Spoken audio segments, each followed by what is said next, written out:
जम्मू कश्मीर में अनुच्छेद 370 पर नेशनल कॉन्फ्रेंस की सियासत जारी है। पूर्व सीएम फारूक अब्दुल्ला से लेकर उनके बेटे उमर अब्दुल्ला अभी भी 370 पर ही अटके हुए हैं।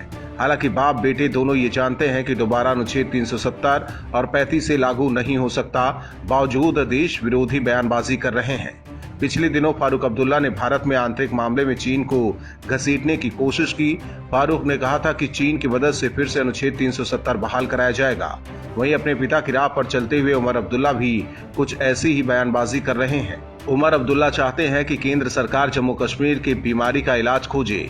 उन्होंने ये भी कहा कि पूर्व प्रधानमंत्री अटल बिहारी वाजपेयी की जमहूरियत, इंसानियत और कश्मीरियत के फॉर्मूले को दरकिनार करने से बात नहीं बनेगी। उमर अब्दुल्ला ने कहा कि 370 की बहाली की बात करना कहां से देश विरोध है, कोई तो ये समझाए।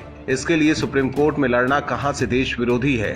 अगर ऐसा ही है तो सुप्रीम कोर्ट में लड़ रहे तमाम लोगों को देश विरोधी मान लिया जाना चाहिए।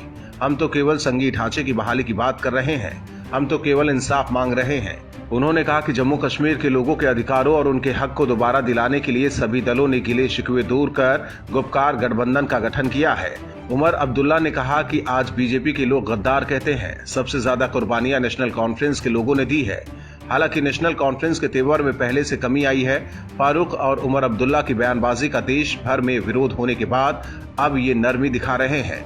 इससे पहले पीडीपी प्रमुख महबूबा मुफ्ती भी रिहाई के बाद तिलमिलाकर केंद्र सरकार के खिलाफ बयानबाजी कर रही थीं, लेकिन अब महबूबा भी शांत हैं। माना जा रहा है कि स्थानीय नेताओं को भी ये समझ आ गया है कि केंद्र से टकराने का अंजाम बुरा ही होगा, क्योंकि कश्मीर में अब दोबारा ना 370 लागू होगा और ना ही 35 से।